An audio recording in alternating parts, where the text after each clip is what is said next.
All right, if you're new to hunting, camouflage might be one of those topics that can get a little bit tricky.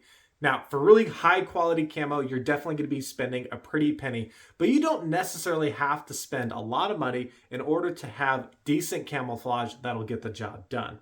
And we're going to give you some tips in this video right here. In case you don't know who I am, my name is Davin Subject with The Catch Today, and I'm here to make you a better hunter.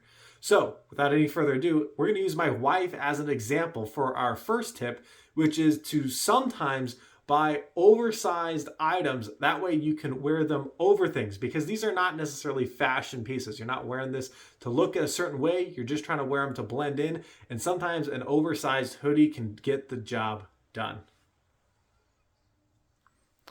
As you can see, my wife's just wearing a regular red shirt, and it really doesn't matter the color of her shirt, because as soon as she puts on this hoodie, right, she's got a camo exterior layer. And this is really important. I mean, you don't really need camouflage underwear to go out and hunt, right? As long as the outside layer is camouflaged, you're going to be all good.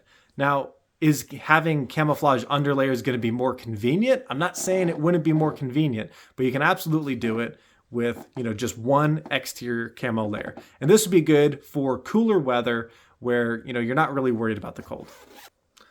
All right, in this next example here, my wife is wearing her shirt with a puffy jacket over it, and this is going to insulate her. And then she's also putting on that oversized hoodie on top of it. And the reason why the oversized matters is, you notice now it actually kind of fits her perfectly over that more insulating layer in between. So buying this one item, and I think this was a pretty cheap hoodie. I think it was maybe $40. This $20, she corrected me, $20 camouflage fleece was able to get her through her first hunting season, and she didn't have to buy hundreds of dollars of new clothes just to try out the sport of hunting. So if you're new and you don't want to invest too much money immediately, this is your first good tip. Buy some oversized clothing that's just going to fit over the clothing that you would normally wear day to day in the type of weather that you're going to be outside in.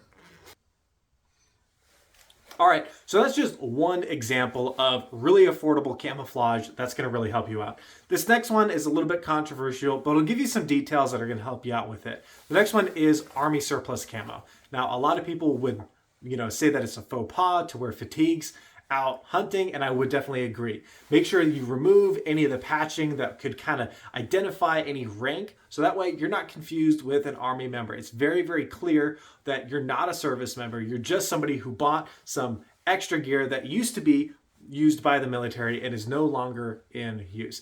That is an appropriate way to use surplus camo. And this, for example, is what I wear if I'm trying to stay camouflaged in the summer. I really don't have a lot of lightweight summer camouflage options that give really, really quality protection of my arms. Everything else that I have is going to be super warm that actually protects my arms, or it's going to be so thin it offers no protection from brush or debris or things like that while I'm out hunting. So it's something that if you think might be good for you, it's definitely a trick. All right, so on the screen, I'm gonna have two pictures. Both of these pictures, I'm going to be lying down just to share with you an example of wearing camo out in the open and wearing camo behind a bush. And I hope that you see the difference between these two photos, that lying down, obviously, where you lie down is gonna matter. And then I'm gonna have two photos right now. They're gonna show me standing up. So obviously standing up, no matter if you're wearing camouflage or orange or any other color, is going to make you stick out like a sore thumb.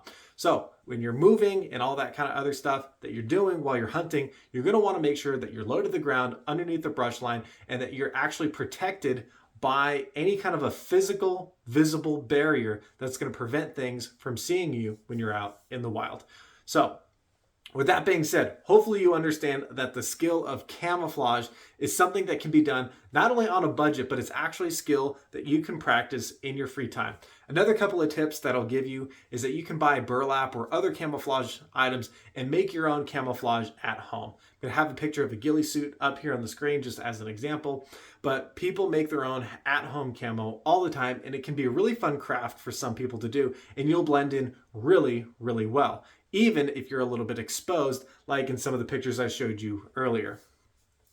Now, the next level is you can obviously buy quality camo. I do own some quality camo for different types of occasions.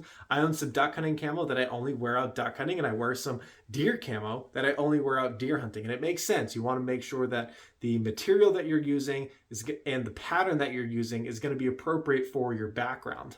However, I do hope that you understand that you don't have to buy every single layer that you own in camo. As long as your exterior layer is going to be camouflaged, you're going to be fine. And it's going to be something that's appropriate for you to wear when you're out hunting with other people. Because that's the thing I want you to understand, is that when you're trying to wear camo, it's really for the other people that you're with. Because if you're the one person sticking out like a sore thumb, ruining it for everybody else, you're not going to get invited to that next hunting trip. And again, if you've watched our previous videos on learning how to hunt for beginners, you'll understand that networking and having a mentor or a social sphere that is successful in hunting is going to drastically increase your results. So for more results on hunting and how to increase your skills, make sure you subscribe and follow along with this playlist and comment down below, because we're going to have other videos coming out and I want to make sure I'm delivering the maximum amount of value that I can possibly give to you. Thank you for watching and have a great day.